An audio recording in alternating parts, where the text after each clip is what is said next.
Oh boy. Testing.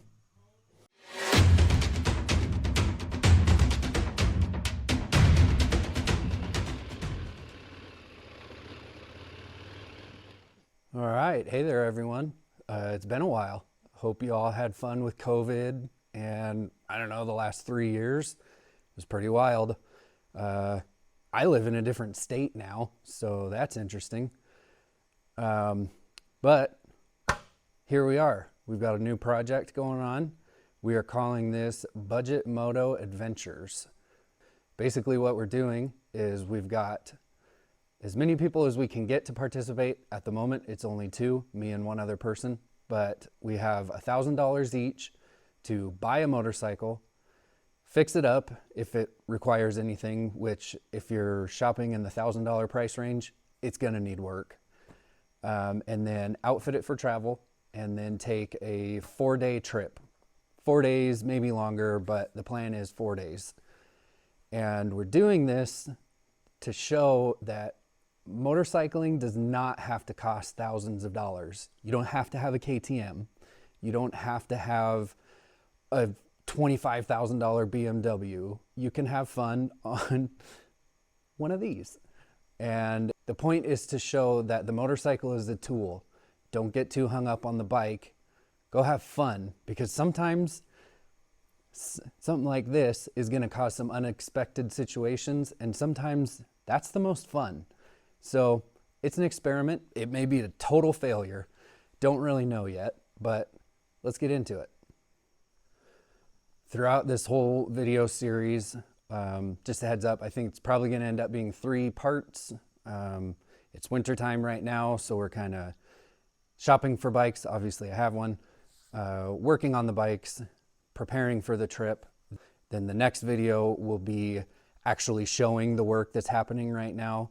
And then the last video will be taking the trip, talking about the trip, talking about how it was a huge failure or a huge success. Throughout the video, you'll probably hear me mention specific products. There may or may not be links down in the video description. I don't have an Amazon affiliate account, so I don't get anything out of these links. So I would certainly appreciate like and subscribe, visit our website. We do sell things on the website. So if you get some enjoyment out of these videos, I would appreciate support in different ways. But I do want to help you find these products that we may suggest, or just things that we like that maybe I don't necessarily sell, but it is a good thing.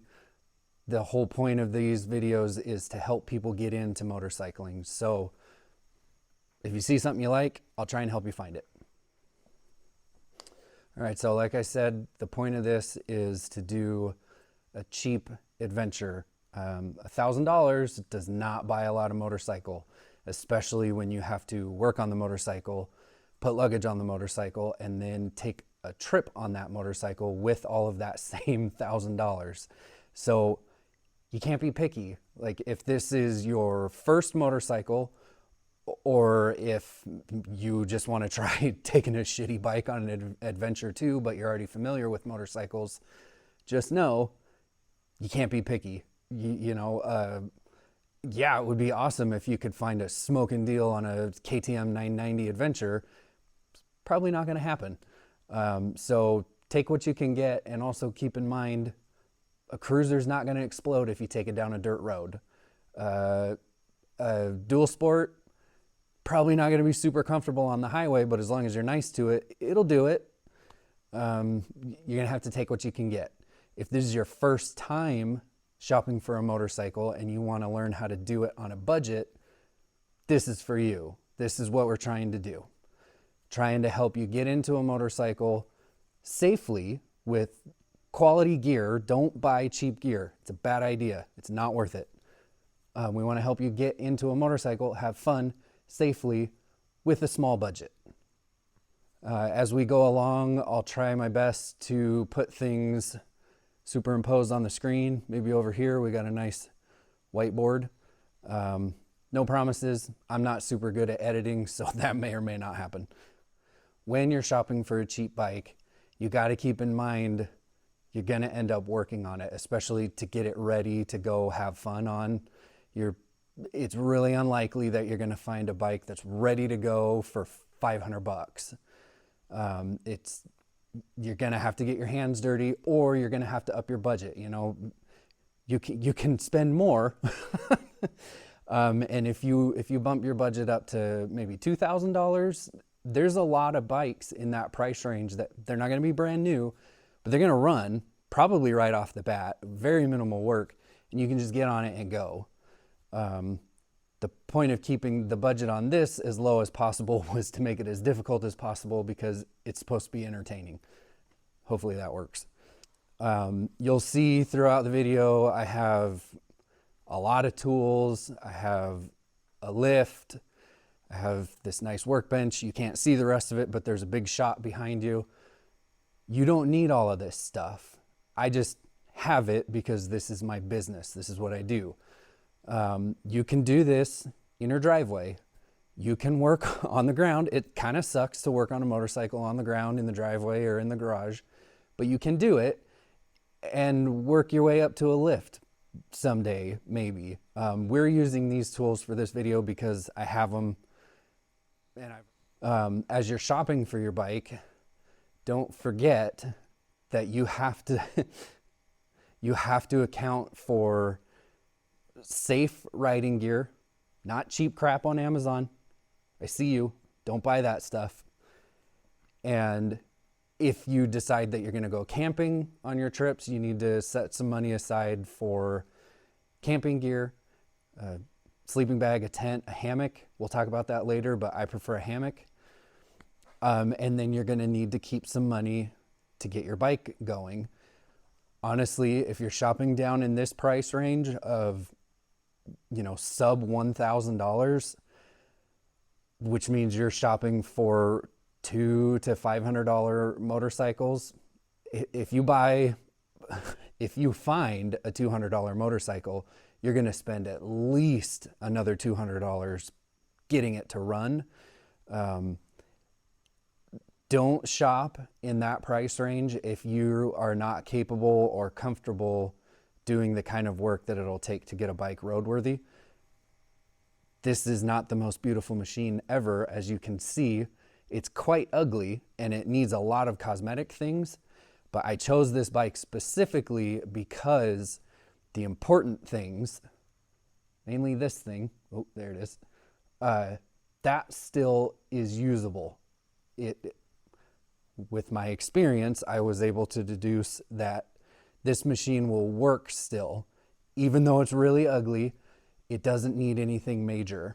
If you don't have the ability, the experience, the know-how, whatever you want to call it, to know that while looking at a bike in somebody's barn, which is where I found this, or, you know, whatever the situation may be, don't shop in this price range. You need to buy a $1,000 bike, a $2,000 bike, because you could end up buying yourself more project than you either can or want to handle. And then your first step into motorcycles will just be a disappointment, and it may not even come to anything. You may just sell it someday and be mad about it.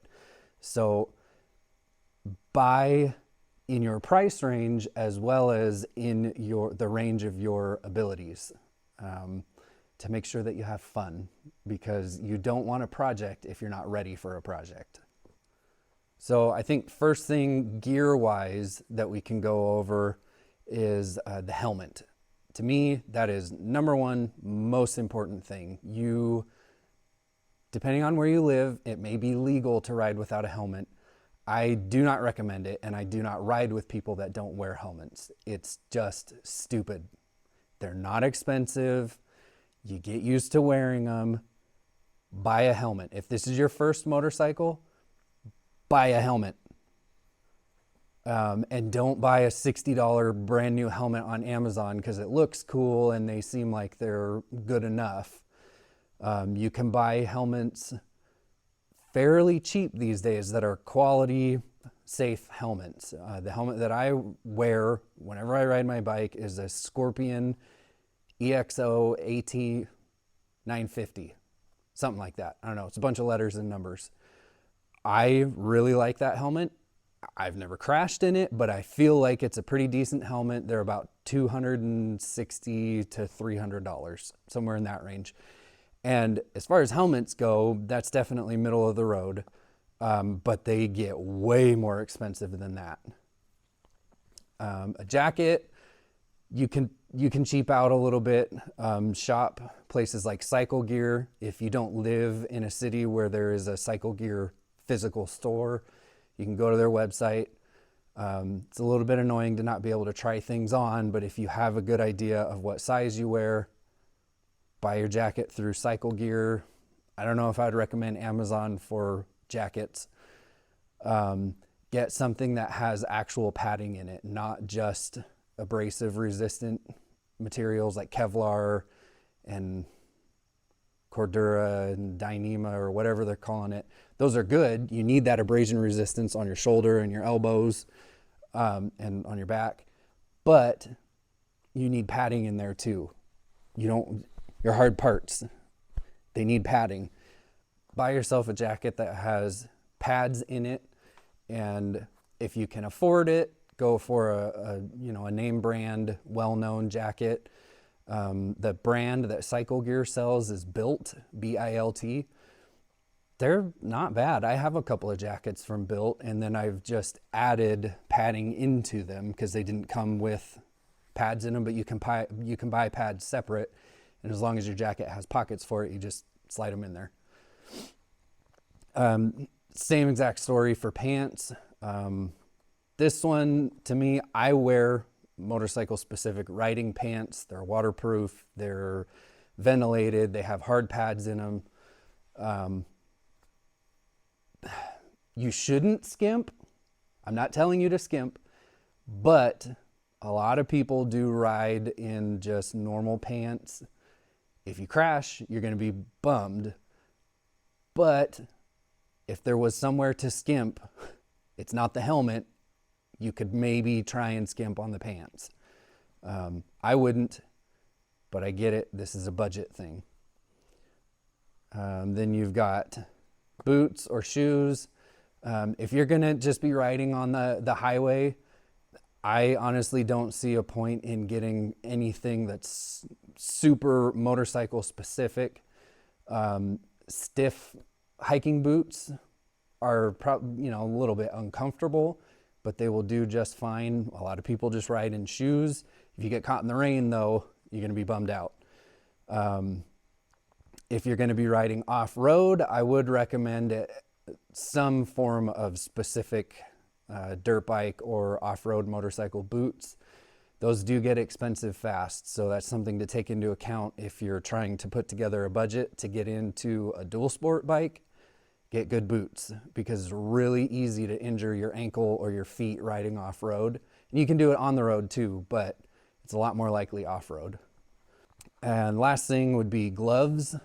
I used to be a snob for Alpenstars and Revit, and there's another brand, and I feel like the quality isn't really that different than brands like Sedici and Bilt from Cycle Gear. I promise this isn't sponsored by Cycle Gear. I know I keep mentioning them a lot. What you want to ride on the road is something full grain leather. Don't buy split leather, which is really common in Bilt and Sedici, so keep an eye out for that. If you do go down and you slide on your hands, which you will, especially on the road, cheaper split leather just shreds. And then something with hard knuckles, especially if you're going to ride off-road. You want your gloves to fit tight, but not too tight in the webbing of your fingers. And if they're too bulky, too big, they'll bunch up under your fingers when you're grabbing the bars, and it creates a pressure point at each of your knuckles. And so you want them to fit snug, but not tight in the webbing of your fingers, because that gets really uncomfortable after hours on the road. So realistically, you can probably put together some moderately safe riding gear for $500 if you're willing to skimp a little bit. but still, you'll still be safe-ish. It's a motorcycle. I don't know what to tell you. I'll put some options with a breakdown of a budget up on screen here. Maybe even before I said this just now. Who knows? It's a mystery. Next thing to think about is camping. Like I mentioned earlier, you're going to need a minimum of a sleeping bag and either a tent or a hammock. I prefer a hammock, but obviously it's very dependent on the place that you're camping. And this is all if you decide to camp. You're going to want a sleeping bag that will keep you warm enough for the area that you're in. For me, anyway, I can't sleep cold. It's hard in a sleeping bag. At home, not so big of a deal, but if I'm cold in a sleeping bag, it's really hard to have fun the next day. So there are definitely nowadays synthetic materials, fill materials in sleeping bags that are good and cheap, good enough and cheap. They'll keep you warm. They're probably not going to last years and years and years like a more expensive one will. The trade-off is going to be for that lower price point is the pack size. When you buy an inexpensive sleeping bag from, Cabela's or even Walmart. I have a couple of sleeping bags from Walmart that are good enough. They're bulky. You can't smash them down like I have a sleeping bag from Big Agnes, which I highly recommend. Should be around here somewhere. It's a down, all natural down bag. And when you smush that thing down, it gets small. And on a motorcycle, that's what you need, small pack size.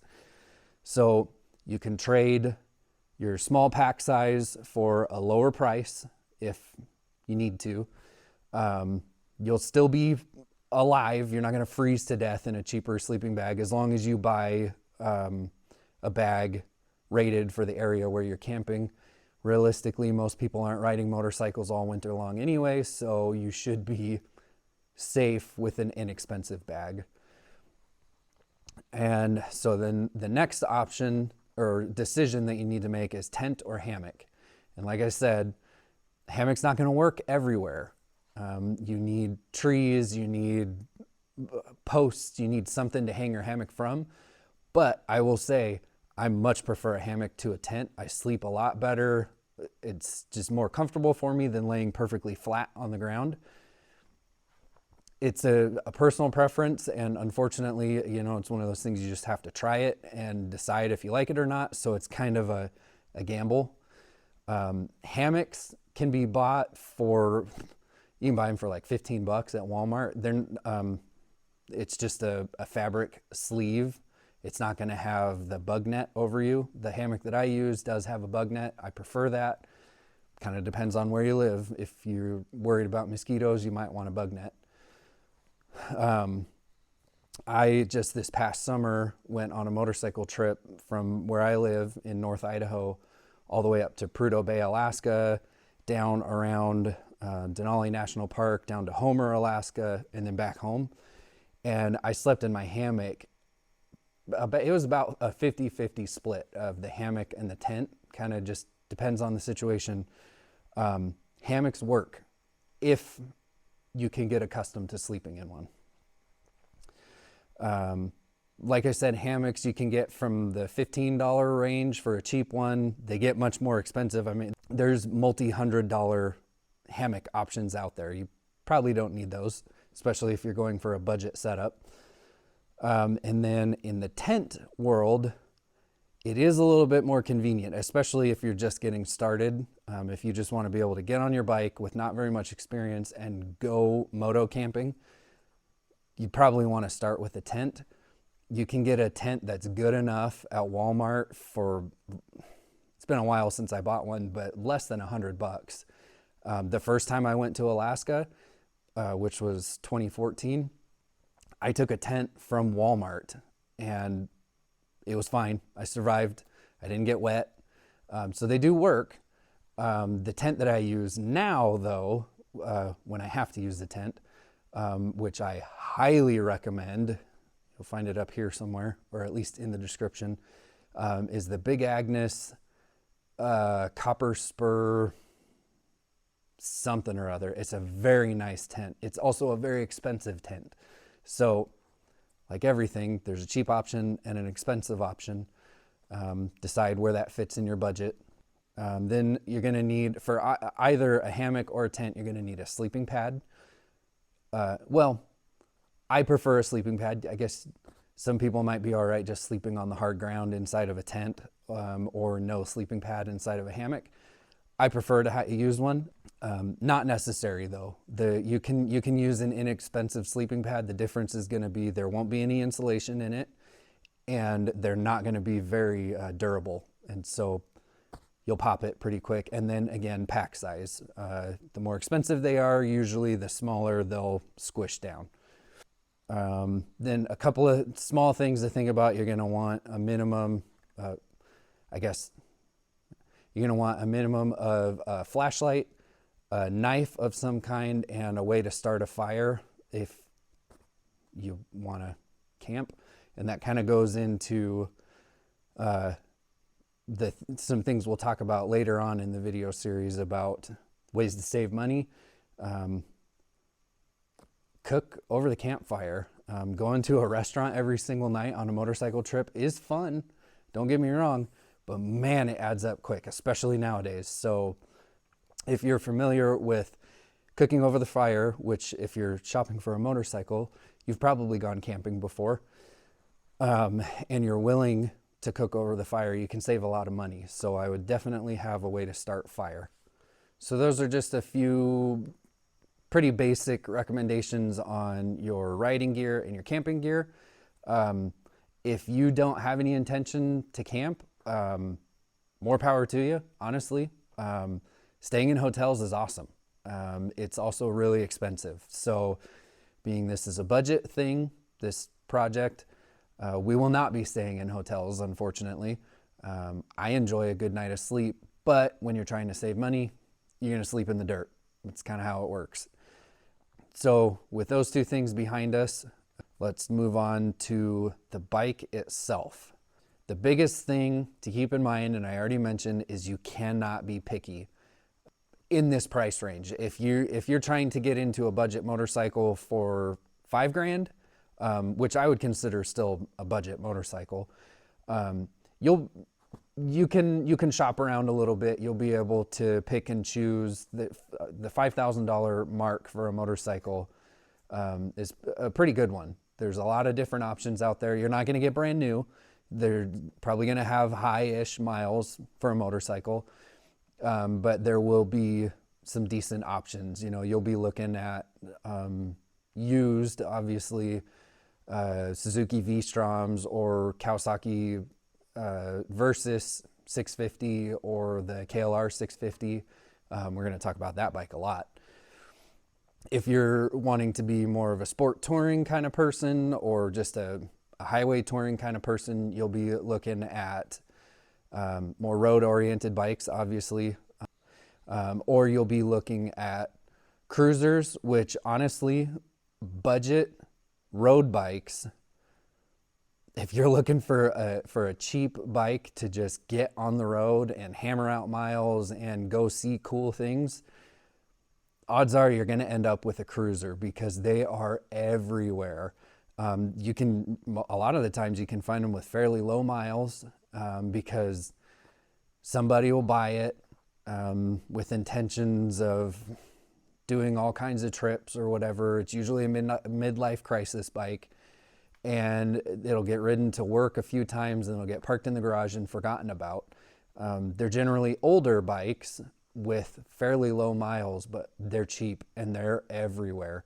So like I said at the beginning, just because you have a cruiser doesn't mean you can't go down a dirt road. Your bike's not going to explode. It'll be okay. It won't be as comfortable as a dual sport, but it will do it. So don't fixate too much on the specific bike, especially if you're down in this end of the price range, you know, the $1,000 or less.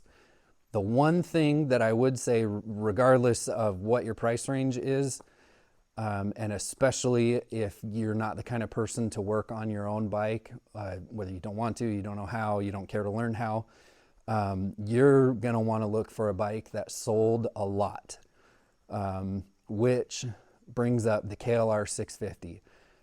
I don't know how many of those bikes were sold, but there's a ton of them, and they're usually pretty cheap. It's not uncommon to find a KLR 650 for $800, $1,000 in running condition. It'll be older, but the great thing about that bike in particular is from 1986 to 2007, there was hardly any changes. So all of those years of bikes, you'll be able to find parts for, and for the most part, there's a few changes in between, but for the most part, if you find a bike or a part for a 90 KLR, it'll fit your 2007 also. So you've got a lot of options for finding parts. And then on the newer ones too, they use the same body style for a really long time. So there's a lot of interchangeability of parts. There's a huge availability of parts. It doesn't have to be the KLR 650. There's a lot of other bikes that sold very well. If you do want to work on your bike, be able to find parts fairly cheaply and not have to search and search and search and sweat and worry about whether or not your bike's going to run because you can't find parts, like this thing. We'll talk about that in the next video. Buy a bike that a lot of them were sold, because it means they were popular, probably because they were a decent bike, and if there was a lot of them sold, you'll be able to find parts. So that's pretty much the rundown of what this project is going to be. I think we'll finish this video out with just a couple of random money saving ideas and then a couple of tips. First thing, the whole point of this is budget. So when you're shopping for a bike, if it works with your schedule, shopping in fall or the dead of winter will usually get you the best price on a used motorcycle. Heck, even a brand new motorcycle. That's when private sellers are once again trying to figure out what to do with this motorcycle that they don't want, and they have to store it again for another winter and then think about selling it in spring. If you happen to find somebody, whether they were advertising it was for sale or you just, through the grapevine heard about it, and you make them an offer, you're more likely to get a better deal in the fall or the dead of winter. Kind of already mentioned, but the best way to save money while you're on your trip is to camp instead of stay in a hotel. Hotels are pretty regularly over $150, $200 a night now, so that gets old pretty fast. So if you're the kind of person that wants to camp, I would recommend it. If you're not the kind of person that wants to camp, that's fine. That doesn't mean you can't ride a motorcycle. It just means you're gonna have to, plan ahead a little bit more for the expense of staying in a hotel. There are options like Airbnb. There's this app that was popular for a little while. I'm not so sure anymore, but it was called Biker Buddy. And it was this kind of like Airbnb, but specifically for motorcycle people. I'll try and put a link to that somewhere in a card. And then if you are a member of the ADV Rider forum, advrider.com, they have a section in their forum called Tent Space. And that's basically Airbnb, but it's all based in the forum. There's no app or anything, and it's free. That's kind of the whole point of it. And so if you don't want to camp, but you still want to go on an adventure for fairly cheap, Airbnb, Biker Buddy, or the Tent Space on ADV Rider could all be options to get somewhere to sleep that's not on the ground or in a hammock for cheap. Airbnb nowadays, kind of not a great deal anymore, but there are still inexpensive places to stay depending on where you go. Like I mentioned before, if you cook over the fire instead of using a fuel canister stove or the liquid fuel stoves that you put gasoline in them and you pump them up, that's just another expense. It's also just another thing that you have to carry. So if you just cook over the fire, if you get one of those stick stoves, the ones that I recommend and sell, Uberleben, the Stoker stove, It's made out of stainless steel. It packs flat, and you just set it all up, kind of like I don't know, like a jigsaw puzzle or whatever, and you just throw sticks in it, and then you set your pot on top of it and cook. You can save a lot of money cooking whatever it is that you want to buy along the way, or just bring freeze-dried pasta with different sauces and stuff in them in these little bags. They're like $1.50 each. It's enough for 2 people to eat dinner. That's a really cheap way to eat while you're on a trip. The other way that you can save a little bit of money is to prepare your meals before your trip. That gets pretty complicated, and we actually have a video series coming about that. At the moment, unless you really know what you're doing, I wouldn't recommend that, because it gets complicated, and if this is you getting into your first motorcycle, you don't want to add another confusing thing into the mix. So plan on cooking over the fire or eating at a restaurant.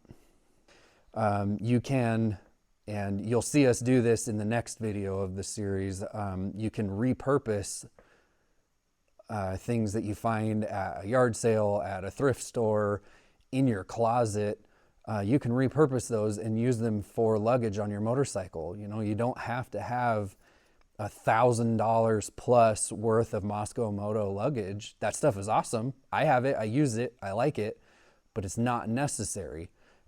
It's just more convenient, and it looks really cool. You can use ammo cans mounted on the side of your bike. You'll see that later. You can use duffel bags, literally just a strap between them down each side, like a saddlebags. There's a lot of options. You just kind of have to get creative.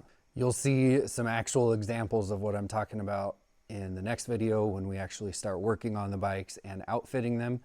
But if you're willing to get creative, you can put luggage on a motorcycle for free if it's stuff you just find around the house, or for very, very little money. And it's good enough. It's not perfect, but it will get you on the road, and that's the whole point. And we'll finish off with just 5 tips. And these are things for people that are brand new to motorcycling. Those of us that have been on trips before, this will be kind of obvious. But if you haven't been on a motorcycle trip before, here's just 5 things to keep in mind. I'm not saying these are, you know, the 5 things. I'm just saying here's some tips. Number 1, bring a camera of some kind. And honestly, even if it's just your cell phone, cell phones nowadays take great pictures. I used to travel with this big Nikon camera and take really cool pictures, but I had to carry around this giant camera in my tank bag, and it was the only thing that went in my tank bag was this camera. Your cell phone is good enough. You don't have to have tons of GoPros and a GoPro on your helmet and all of this stuff, which I do myself, but you don't have to have that to just be able to remember your trip. So bring a camera, also use it. Sometimes that's hard for people to remember, but I promise you'll appreciate it later, to have some pictures, to be able to show other people, to be able to print out and hang on your wall in your room or in your garage or whatever. Bring a camera.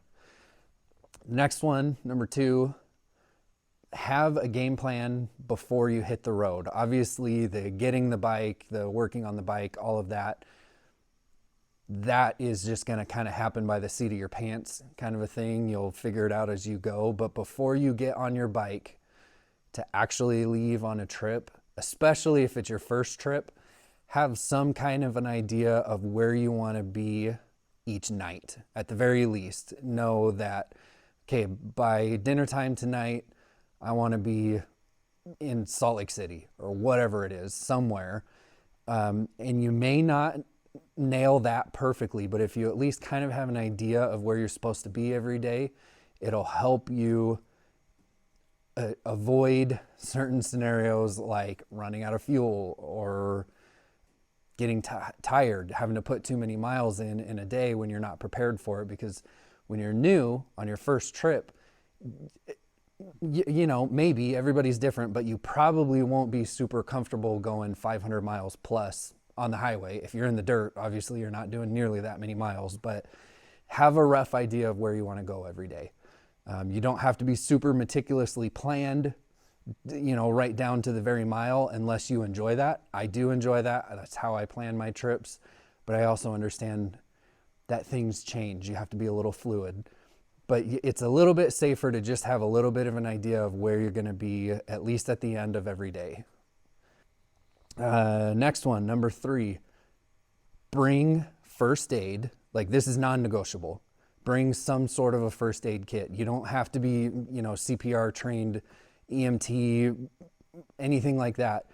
But bring a first aid kit and know how to use it enough to deal with, road rash, that sort of thing, burns, deep cuts and that sort of thing aren't as common in a motorcycle crash, but it is still possible. You'll want to be able to deal with just small cuts, especially, if you're camping. It's not uncommon to get cuts on your hands or your fingers. Antiseptic, obviously these are just basic first aid kit things. And then it wouldn't be a bad idea if you're planning to be off-road in the mountains, to have some water purification tablets in your first aid kit. Just a thought. I'm not saying it's totally necessary, but something to think about. And then the second part to this, they go hand in hand. They're kind of the same thing, is a toolkit. It's first aid for your motorcycle. If you're on an older bike, it's very possible that it'll break down. You need to have a toolkit that you are familiar using, just like a first aid kit that you're familiar with using. You should know basic things on your motorcycle. I'm not going to point everything out, but my best suggestion is, as you're working on your bike, any tool that you have to get out of your toolbox to do something on your bike, if you have to get it more than 3 times, you might want to think about making sure that you have it on the motorcycle at all times. And that can be a really complicated topic. We could do a whole video series about that. Maybe we will someday. Number 4, water. And it is embarrassing to say that I have made this mistake a few times, not bringing enough water for the situation that you're in. If you live somewhere like Utah, where your first motorcycle trip is going to be hundreds of miles on the highway in the middle of summer, or miles through the desert in the middle of summer, you need to have water with you, and you should have a filter with you or water purification tablets. But even if you don't live somewhere like the desert, have water with you, and more than just a little water bottle from the gas station, like a disposable water bottle. You're going to want to have a couple of water bottles on your motorcycle, in your luggage, your tank bag, whatever it ends up being, enough so that you don't have to depend only on getting water from a gas station if you're doing miles on the highway. Because it sucks to be thirsty in the desert on a motorcycle when you're exhausted. And I have been in that situation, and it sucks a lot. So bring water. It's heavy and bulky, I get it. Stay safe out there. And the last thing, number 5, embrace the unexpected, because that is the whole point of motorcycle trips, is going out and doing something different. Not everybody travels around on 2 wheels. That's different in itself. When you're, for the most part, you're not riding a motorcycle to get somewhere specifically. I get people ride their motorcycles to work, but usually when you go on a motorcycle trip, the riding itself is the trip. You're going to be exposed. You're going to be sleeping in weird situations. Just understand that unexpected things are going to happen. And if you can accept that fact, it makes those unexpected things easier to deal with. And in retrospect, the most enjoyable part of the trip. I have so many memories of trips that I've gone on where something crazy happened, and like running out of water in the middle of the desert. And in the moment they sucked, but looking back, those are the things I talk about the most when I talk to other people or just think to myself about previous trips. If you can be as prepared as you can be and also expect the unexpected, you will have a lot more fun on your trip. And and you won't be caught off guard, because I think that's what messes people up, is being caught off guard. If it starts pouring rain and you're not prepared for the pouring rain, that sucks. But if you're caught in the rain and already prepared for rain, you can just deal with it and keep riding and have fun. You can enjoy the rain. All right, and that's it for this video, just kind of the introduction to the whole project here. Like I said, the next video will be, you'll learn more about this bike. This one's mine. The other person going with me, his name is Enrique. You'll learn about his bike. You'll see us working on the bikes, getting them mostly street legal probably, and ready for a trip. And then the last video will be the trip itself. So please stick around. I hope you enjoy this, and we'll see you on the next one.